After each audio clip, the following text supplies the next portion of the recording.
Assalamualaikum warahmatullahi wabarakatuh. Alhamdulillahi rabbil alamin. Wassalatu wassalamu ala asyrafil anbiya'i wal mursalin wa ala alihi wa sahbihi ajma'in. Sahabat seiman Aslam Video Channel rahimakumullah. Di kesempatan kali ini, pada tayangan perdana, kita akan mengisahkan tentang kisah Nabi Adam alaihissalam, yang mana kisah Nabi Adam merupakan cerita penciptaan manusia pertama yang kelak akan menghuni bumi. Nabi Adam tercipta dari tanah, dan Allah memuliakannya dengan memberi pengetahuan tentang semesta, yang mana pengetahuan itu yang akan menjadi mukjizatnya. Wujud Nabi Adam diciptakan sempurna serta lengkap. Nabi Adam memiliki tinggi tubuh yang berbeda dengan manusia saat ini. Tinggi badannya mencapai 60 hasta atau sekitar 18 meter. Sangat tinggi dibanding kondisi tubuh manusia pada umumnya saat ini. Mukjizat pengetahuan yang dimiliki Nabi Adam alaihissalam diterangkan dalam firman Allah. Dan dia ajarkan kepada Adam nama-nama benda semuanya. Kemudian dia perlihatkan kepada para malaikat seraya berfirman, "Sebutkan kepadaku nama semua benda ini jika kamu yang benar." Quran Surah Al-Baqarah ayat 31. Kisah Nabi Adam mengandung banyak pelajaran berharga, terutama tentang nilai ketaatan kepada Yang Maha Kuasa, mulai dari kisah Nabi Adam dan Siti Hawa di surga, hingga kisah mereka di bumi beserta anak-anak keturunannya. Nilai ketaatan seorang hamba pada Sang Penciptanya, Allah Subhanahu wa Ta'ala. Dikisahkan dalam kitab suci Al-Quran bahwa Allah berkata kepada para malaikat, Allah memberitahu malaikat bahwa akan ada penciptaan makhluk yang dinamai manusia. Manusia akan mengemban tugas sebagai khalifah di bumi. Namun malaikat protes, tidak setuju dengan hal yang direncanakan oleh Allah. Malaikat yakin kalau penciptaan manusia hanya akan membawa bencana bagi bumi. Mereka akan membuat kerusakan, permusuhan, juga pertumpahan darah. Malaikat merasa keberadaan dirinya saja sudah lebih cukup sebagai ciptaan Allah, karena mereka senantiasa bertasbih, memuji, serta mengagungkan Allah tanpa henti-hentinya. Allah berfirman bahwa Dia mengetahui apa-apa yang tidak diketahui oleh malaikat. Seperti kita ketahui, manusia itu tercipta dari saripati tanah. Setelah Nabi Adam diciptakan, Allah memberi perintah pada para malaikat dan iblis untuk bersujud padanya. Walaupun para malaikat diciptakan dari cahaya, mereka taat dan tunduk pada perintah Allah. Para malaikat kemudian bersujud pada Nabi Adam. Namun, lain halnya dengan iblis. Ia merasa derajatnya lebih tinggi dari Adam dan menolak untuk bersujud. Iblis diciptakan Allah dari api, maka itu sebabnya iblis tidak mau bersujud pada Nabi Adam. Iblis menganggap Adam yang diciptakan Allah dari tanah dianggap derajatnya lebih rendah dan lebih hina kemuliaannya daripada iblis. Firman Allah, "Dan ingatlah ketika kami berfirman kepada para malaikat, sujudlah kamu kepada Adam, maka mereka pun sujud kecuali iblis. Ia menolak dan menyombongkan diri, dan ia termasuk golongan yang kafir." Quran Surah Al-Baqarah ayat 34. Kelancangan iblis membangkang membuat Allah sangat murka. Iblis telah durhaka dan hukumannya adalah keluar dari surga.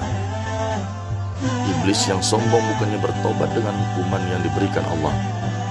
Ia malah mengeluarkan sumpah akan menggoda Nabi Adam dan anak keturunannya agar sesat. Iblis ingin menemani manusia, menemani dirinya di neraka, dan iblis memohon penangguhan usia yang panjang hingga hari kiamat kepada Allah, dan Allah mengabulkan permohonannya. Nabi Adam dianugerahi usia yang panjang oleh Allah. Banyak riwayat yang menceritakan bahwa Nabi Adam diberi usia hingga 1000 tahun. Namun dalam hadis yang diriwayatkan oleh Abu Hurairah, diceritakan kalau Nabi Adam pernah memberikan umurnya sejumlah 40 tahun untuk Nabi Daud. Nabi Adam memiliki segalanya di surga. Adam bisa mengambil dan menikmati apa saja yang ada di dalamnya. Walaupun begitu, Adam merasa kesepian. Sebagai manusia, kodratnya yang butuh ada manusia lain muncul. Adam menginginkan teman untuk menemani hari-harinya. Mengetahui Adam yang kesepian, Allah akhirnya menciptakan Hawa. Hawa diciptakan dari tulang rusuk Nabi Adam ketika sedang tidur. Nabi Adam sangat senang dengan kehadiran Hawa. Hasratnya sebagai manusia yang butuh pasangan telah terjawab. Allah mengizinkan Adam dan Hawa untuk menikmati apa saja yang ada di surga, terkecuali pohon khuldi. Allah berfirman, "Wahai Adam, tinggallah engkau dan istrimu di surga ini, dan makanlah makanan-makanan yang banyak lagi baik, di mana saja yang kamu sukai. Dan janganlah kamu mendekati pohon ini, yang menyebabkan kamu termasuk orang-orang yang zalim." Mengetahui larangan Allah, Iblis memanfaatkan hal ini untuk menggoda keimanan Adam dan Hawa, sesuai dengan tekadnya untuk menggoda manusia. Iblis kemudian berbisik pada Adam dan Hawa tentang pohon khuldi. Firman Allah, "Wahai Adam, maukah aku tunjukkan kepadamu pohon keabadian khuldi dan kerajaan yang tidak akan binasa?" Demikian Iblis membujuk mereka. Quran Surah Taha ayat 120.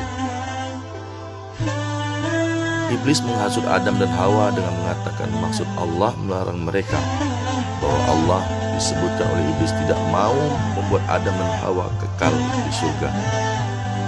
Iblis dengan penuh semangat merayu mereka untuk makan buah khuldi. Adam dan Hawa yang dilengkapi dengan nafsu sebagai manusia biasa akhirnya tergoda. Rayuan Iblis berhasil menggoyahkan keimanan mereka dan jadi tidak taat pada Allah. Ketika Adam dan Hawa memakan buah khuldi, sesuatu yang memalukan pun terjadi. Nabi Adam dan Hawa menyadari kalau tubuh mereka tidak lagi memiliki pelindung. Selain itu, Adam juga merasakan sakit perut yang hebat. Adam baru merasakan rasa ingin buang hajat, namun ia kebingungan. Menurutnya surga adalah tempat suci. Apakah sepantasnya mengotorinya? Demikian yang ada dalam pikiran Adam. Allah kemudian menyindirnya atas keinginan tersebut, sekaligus juga menyindir tentang ketidaktaatannya. Surah Al-A'raf ayat 22-23 menceritakan kejadian ini. Dalam surah ini, Allah mengingatkan akan larangannya pada Adam, juga mengingatkan Adam akan peringatannya tentang kebusukan iblis. Adam kemudian memohon ampun dan bertobat kepada Allah. Buah khuldi bisa membangkitkan hawa nafsu dan membuat lupa diri. Allah melarang Adam memakan buahnya karena bisa membuat dirinya jadi kotor. Kotor dalam artian nafsunya tergoda dan mempengaruhi sifat dasar manusia yang penuh dengan ketidakpuasan. Bisa dikatakan pohon khuldi diciptakan sebagai cobaan bagi Adam dan Hawa, ujian dari ketaatan seorang hamba kepada penciptanya, Allah Subhanahu wa Ta'ala. Namun terlepas dari itu semua, Allah memang menakdirkan manusia untuk turun ke bumi dan menjadi pemimpin di tempat itu. Manusia diciptakan bukan dengan maksud untuk memimpin di surga. Meskipun Adam dan Hawa telah bertaubat, Allah tetap memberikan hukuman pada mereka dengan turun ke bumi. Firman Allah, "Turunlah kalian dari surga menuju bumi, dan kalian akan menjadi musuh satu sama lain. Kalian akan memiliki tempat tinggal di bumi sampai batas waktu tertentu." Quran Surah Al-A'raf ayat 24-25. Nabi Adam dan Hawa tidak diturunkan pada tempat yang sama.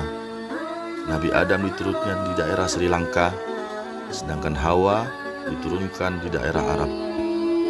Mereka berdua bingung dan sedih karena diturunkan terpisah satu sama lainnya, dan mereka mohon kepada Allah untuk segera dipertemukan.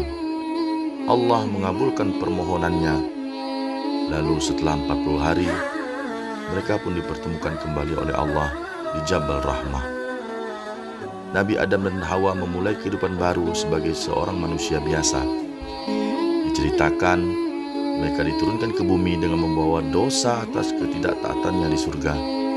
Disebutkan pula, Allah menghukum Adam akan bersusah payah untuk mencari nafkah. Adam dan Hawa kemudian belajar bercocok tanam, juga cara bertahan hidup di bumi.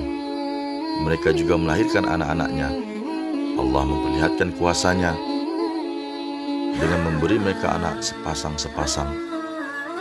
Setiap Hawa mengandung, pasti melahirkan anak kembar.